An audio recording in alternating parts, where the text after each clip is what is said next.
things are not looking good for the Graham Platner campaign. And new polling shows that he may be in for a major defeat if he squares off against Susan Collins in the general election. And we've got more, but what are your 2 cents here?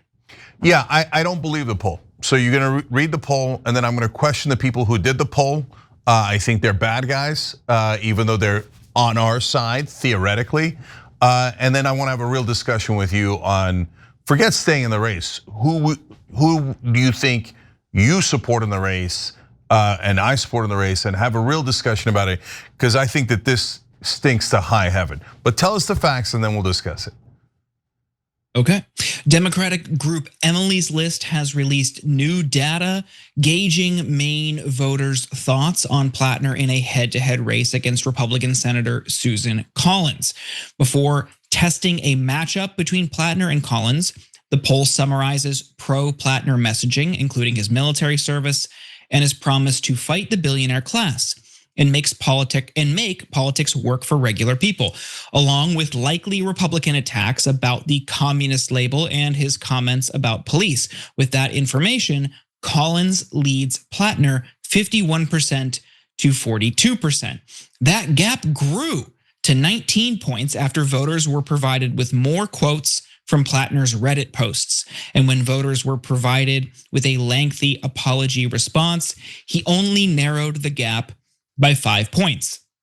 Now, Emily's List has a goal of electing Democratic women, and they have endorsed Platner's opponent, Janet Mills, in the primary.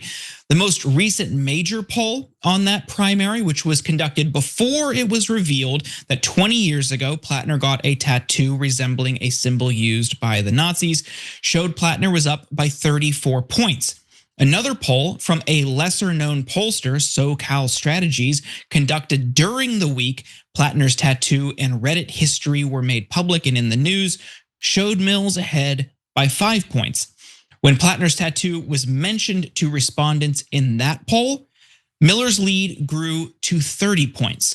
To make matters worse for Platner's campaign, over the last few weeks, several top staff members from his campaign have left, including his campaign manager, political director, and finance director. Now that primary is June 9th, 2026. So Cenk, I guess the question is, of course you have reservations about that Emily's List poll, but there is a lot of time here. Do you think he should stay in the race? Yeah, definitely. All of his opponents are what make me support him more. So I'm gonna come back to Emily's List, which I have massive doubts and skepticism about. But first, look, I wanna give you guys context. If I thought there was a guy in the race who was gonna hurt our chances of winning, especially against Susan Collins, when we absolutely need to win the Senate, we need to win Congress back, and the guy is talking about how, oh yeah, the right-wing white voters in Maine are stupid or racist. I mean, you've heard the show for the last year, 2 years, etc. We've been telling you, don't do that. Don't do that. That's a really bad idea. Don't attack the voters. Instead, go after the politicians and make that distinction clear, etc. So if we thought he was a bad guy, or I mean, let me speak for myself, not we. If I thought he was a bad guy, then I would tell you, oh yeah, that's terrible and that would hurt him in the election, etc., etc. But I don't get the sense that he's a bad guy. I get the sense that he was frustrated. He said that stuff, and at this point, that doesn't back that at all. Now, there's two different things: whether he meant it and is problematic to begin with on all the different charges. Then the second thing is, even if he didn't mean it, or he meant it at a time, but that's because he was, going through PTSD or whatever that you've got. People grow, people mature, people evolve, right? But now it has the right position, but still you're worried that it might hurt his chances of winning and our chances of winning. Okay, so these are all legitimate questions, right? But at the same time, like if I thought, yeah, so from my perspective on those questions, I don't think it's necessarily I get that he's gonna do damage, right? But I'm not convinced that Mills is a better candidate. And I'm certainly not convinced that he meant that stuff and still means it secretly today. If I thought that, I would have no interest in him at all, okay? And the attack against the cops, we were all frustrated about cops back in the day when he was frustrated about cops. At this point, you know our stance, which is easy, which is we're against crime. That's not hard. And so if I thought this guy's soft on that, again, it wouldn't be my inclination to back him, right? But he's been running a very populist campaign, calling out the establishment, calling out the donors, calling out everybody he needs to call out, right? And all of a sudden, this giant vat of Oppo research is dumped in his lap, and they're like, ha ha, we got you, you're smeared, you're canceled, that's it. And Jordan, where my skepticism comes in on this poll is, all of a sudden, Emily's List, which I think is one of the worst organizations in politics, comes in and goes, oh, we did a poll. It shows he would be much worse than our candidate, who is totally backed by all corporate donors and the establishment. Oh, you have to trust us. We have your best intentions in mind. Here we are again, putting a giant hatchet in the back of a progressive or populist or outsider or anyone who wanting change. And that is the main role of Emily's List. I think the rest of it is a cover story, a total operation. I don't know what they've done to help women's rights. I've never heard them in any fight where they mattered at all. But where I have heard them 1,000 times, Jordan, is back when we were starting Justice Democrats and throughout all this entire time, before the crypto guys and before AIPAC, if a progressive was running, Emily's List was going to support the establishment candidate opposed to them in the primary and then do everything they could to defeat progressives. So I'm not really that interested in a poll from Emily's List, which I think has an excellent chance of being just utterly fake, period. That's my view. Okay, now I'm pretty harsh on it, obviously. What do you think? Yeah, I mean, some of what you said, I agree with. I think Emily's List has used gender politics in this country over the past couple decades as a wedge. They've used it as a cudgel. I mean, they really tried to weaponize it when Bernie was running to support the establishment. Totally with you there. Now, even just putting that whole poll aside, if we want to put weight in that SoCal Strategies poll that also found that Platner was behind, that's concerning. And I think we need to put ourselves in the minds of the average person, right? We think deeply about these issues. Most voters do not. Many vote, maybe many, we'll go with that. But when they hear that one of their potential candidates has a tattoo that resembles a Nazi symbol, and they will strip, Cenk, you ran for office, they will strip the context of his Reddit posts to make him seem even worse. And in the framing, in attack ads, in the media, they'll continue to hammer these points that he said things that he now regrets online years ago. They're not going to be nuanced or understanding or forgiving or provide context for what he was in mentally, physically, professionally at those times. He's apologized for him. I think everyone should have a little bit of grace for that kind of stuff. But that's not how they're going to portray it in the media. And if he's going to be subject to these attacks for months, again, this primary is in June. What concerns me, not his policies, it's that voters will be subject to these distractions. And at the end of the day, he might either lose the primary or lose against Collins. That's a fickle state. We know this. Maine is a weird state to run in. It's somewhat reliably Democratic in presidential elections, but somehow Susan Collins has held on to that job. So my thought is, hey, you've got a ton of time to stand up a campaign. Find somebody without that baggage who will run on those same things and start building that up now, rather than just crossing our fingers and hope it's Platner, and then hope he withstands that barrage of attack ads in the general. Yeah, so I hear you on all that. Those are all reasonable points, but here's my pushback on all of that, okay? So first, again, real quick, because I don't want to get distracted by Emily's List, but we lost Roe v. Wade while Emily's List was fighting for women's rights. Where were you? Oh no, we sent out a bunch of fundraising emails. I'm sure you did, But you didn't win that fight. You didn't win any of the fights. But whenever there's an issue of identity politics, Emily's List is at the front of the line. No, you have to vote for Hillary. No, it doesn't matter that she's backed by all corporations. Shut up and vote for the woman, right? And there's other organizations, and their job is to say, shut up and vote for fill in the blank, X, Y, Z, different groups, okay? And their job, and they are funded by the establishment to destroy progressives. So they use identity politics in the most grotesque way to target anyone outside the system. So here comes a brother who is so firmly and aggressively outside the system and fighting for the average guy. And all of a sudden, here comes all the worst people in Washington attacking him in such a voracious way that it makes me want to go, all right, I'm going to quadruple down on Graham Platner. Okay, and now you say, okay, well, Cenk, don't do that out of spite. We need to win the race. Of course, of course. So Jordan, let me make the case for why I think that he's the better candidate. Okay, number one, you've got what I'm going to call the Mamdani phenomenon. So Mamdani was attacked just as viciously as Platner is. Now, they didn't have as much material on him. All they had on him was, he's Muslim and he's a communist. But, I mean, Mamdani's an actual socialist, whereas Platner is neither a communist nor a Nazi, right? So there's actually no substance behind it. Oh, so they're gonna attack him that way. So what, they attack Mamdani that way. So in reality, that actually helped Mamdani. Why did it help Mamdani? Even though mainstream media hit him with a nuke, they threw every dirty trick on him. They went and searched for he was in a rap song, he was this, he was that. He once didn't help a grandmother across the street he wasn't even aware of. Yeah, they nuked him and he survived and he won. It made him stronger. Why? Because they accidentally put a spotlight on the race.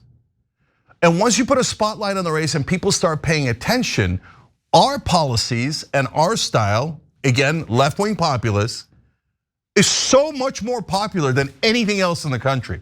So the minute there's a spotlight on the race, people go, oh, really? You guys are fighting against the establishment? Oh, you guys hate the corruption? You guys hate the wars? You guys are trying to fight for higher wages, lower drug prices, etc. Wait, I came to hate you, all of a sudden I love you, right?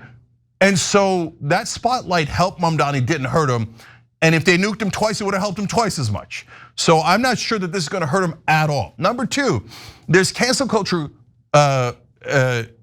blowback, okay? So especially with independent voters, but maybe even some right-wing voters. When you go to them and you go, okay, Susan Collins is a beautiful member of the establishment. She loves all of her corporate donors, loves money in politics, and loves Israel. And so you should all bow your head to Susan Collins, all of you independents and right-wing voters. And the other guy he should be canceled.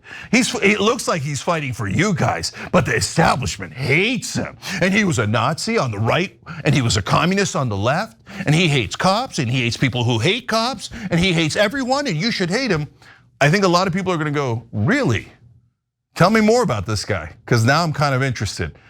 Because once the bad guys and the evil forces come against someone and you bring the spotlight, people start to look into it and go, oh, maybe that guy's actually looking out for us, and that's why everybody's throwing dirt on him. And so, and the last part of it, Jordan, is I don't think Mills is gonna win. Maine is a graveyard for corporate Democrats. How many corporate Democrats have we run against Susan Collins? And every time morons like Chuck Schumer and literally everyone in mainstream media who are all biased, corrupt, and dumb as a brick come in and go, oh, support the corporate candidate. They'll beat Susan Collins. We're gonna win Republicans in the suburbs. We've outraised them. We have all this corporate cash and people in Maine love it, and we're gonna beat Susan Collins. And I've seen that movie 200 times and they've never beaten her. So if Chuck Schumer, and I'm not just putting it on him, but the entire establishment comes and tells me to back Mills, well, then I think, well, that's a near guaranteed loss. So why don't I try something else? Now, to your point, okay, let's just find a rando in Maine now and restart an entire campaign and have that person be left-wing populist. But what difference does it make, Jordan? Then they're gonna find dirt on him. They're gonna be like, oh, did you know in 1987, he bought groceries from the checkout clerk that was white and not Asian. So he's a racist, the guy's Asians, or whatever nonsense they're gonna make up about that guy. There isn't a single populist that they won't dig up dirt on. So what's the difference? Well, I think it's the severity of what they dig up. And to go to your Mamdani point, the attacks that they levied against him, we all just laughed them off because they were ridiculous. Oh, He tried to launch a rap career. Like, who cares? Like obviously the baseless anti-Semitic stuff that we saw from the pro-Israel lobby didn't resonate because people could just see that he never said that. That's why all of the framing was, why won't you denounce this specific phrase? Well, he's never said it. Why are you asking him? People saw through that. Here, it's him. It's him doing it. It's him saying these things. It's him with the tattoo. And there's also a concern that this might just be the start. Like this primary is in June. I don't think campaigns typically dump all of their oppo right away. So I think there's a concern from some people that it may continue to mount and snowball, and more will come. Look, Cenk, the population of Maine is 1.4 million. It had over 800,000 people vote in the presidential election in 2024. I don't think it's necessarily plucking a rando. There's indivisible groups, there's grassroots community groups. Our Revolution still exists in some pockets of the country. Maybe there's a progressive elected official in a city or in the state legislature. It's not that hard to find somebody who could run, who knows, and doesn't have, like, again, a tattoo, or had a tattoo that resembles a Nazi symbol, or has said the things that he said. I'm not saying that people can't change or that he makes mistakes. I do think on the tattoo thing, it was an instance of a dumb troop who just picked out a symbol because he thought it looked cool. Like, I'm willing to have some grace there, but I think in the average mind of a voter, they're going to be off-put by that. And the initial polling between Platner and Collins in a general, if we are to believe that, was 6 or 7 points, which is about the difference in the presidential election in 2024. So look, and one other thing that he said, he was criticizing rural people in Maine as stupid. That is going to come, I think that might even be the most damaging thing about everything, because then you're insulting the voters. That's hard to overcome. So look, I don't really have a strong affinity for this guy. Like, I think his platform is good, and we should see more platforms like that in politics across the country. But I'm sure there's at least one other person in Maine who doesn't have that baggage and also shares those ideals. There's likely many, because we know those views are popular. So all I'm saying is, because we have like 7 months until this primary, that's a lot of time. Like, look, people were saying a new campaign should be stood up in 3 months instead of Kamala Harris. If people were willing to make the argument, looking at you, that within 3 months you can stand up a presidential campaign, you can have 7 months to stand up a Senate race. Yeah, it's super theoretical. I'm not gonna, the guy was kicking ass until all this cancerous, toxic dirt. So, and I don't want to reward the dirt. I hate it. So last thing, guys. Let's break down the two things that you said there, Jordan. On the tattoo, every time we mention it, I feel like we get independent voters backing him. And again, maybe even some right wingers. Not because they're Nazis, right? But because it's so obvious they're trying to cancel it. Like, you're saying, like, everybody's saying he's way too left wing. He's calling the right wing stupid and racist. So that's why he's a right wing Nazi. That makes no sense. It makes no sense at all. And the more people hear that, the more they're gonna think this is cancel culture BS. How do I spell his name? How do I get on board with, can I volunteer for this guy? Okay, so not because of the tattoo, but because of the cancel culture BS surrounding the tattoo. Okay, now the second thing is, wait. Now, I agree with you, Jordan, that calling the voters stupid, whether the right-wing Republican or not, or rural voters, is terrible. We've been saying that for a long time here on TYT, right? So, but wait a minute. We're being told by the establishment that that's a terrible thing and it automatically disqualifies you. Hasn't Jasmine Crockett called white right-wing voters stupid and racist approximately 200 times? Well, no, the establishment isn't saying that. That was in his Reddit history. That'll likely emerge in attack ads. I mean, think about the attack ads. So should we not run Jasmine Crockett because she's done? Because she's said the same things as that we think is the most damaging for Platner? No, I think it's different when you're running statewide and you need those rural votes versus a metropolitan area in Dallas. It's a totally different voter base. That's totally fair. Okay, and a good point by Jordan. But at the same time, the same people who love Jasmine Crockett are telling me that those are unacceptable things to say. Well, apparently they became unacceptable 2 days ago, because before that was identity politics that the establishment loved. I'm not trying to criticize Jasmine Crockett. I'm just telling you that's a thing that a lot of Democrats have said. Tons and tons and tons of Democrats have said, and we were the ones fighting against it, and now all of a sudden they claim, oh, insulting the right-wing voters is the worst thing you could do. Really, you guys think that? Well, I'm glad you've surrendered to us, and that I want apologies from everyone in the establishment and every left-wing show and everyone out on the planet saying the Young Turks are right. You shouldn't insult the voters. When am I going to get that? Oh, you are not going to get that, because it isn't about that. It's about making sure that they put a hatchet in this guy's back. And yeah, no, it's for me, Jordan, undeniable hatchet job. And the more you reward hatchet jobs, the more hatchet jobs you'll get. So I'm thinking of signing up to help him. I knew we would have a good conversation on this topic. All right, there you go, mission accomplished. Every time you ring the bell below, an angel gets his wings. Totally not true, but it does keep you updated on our live shows.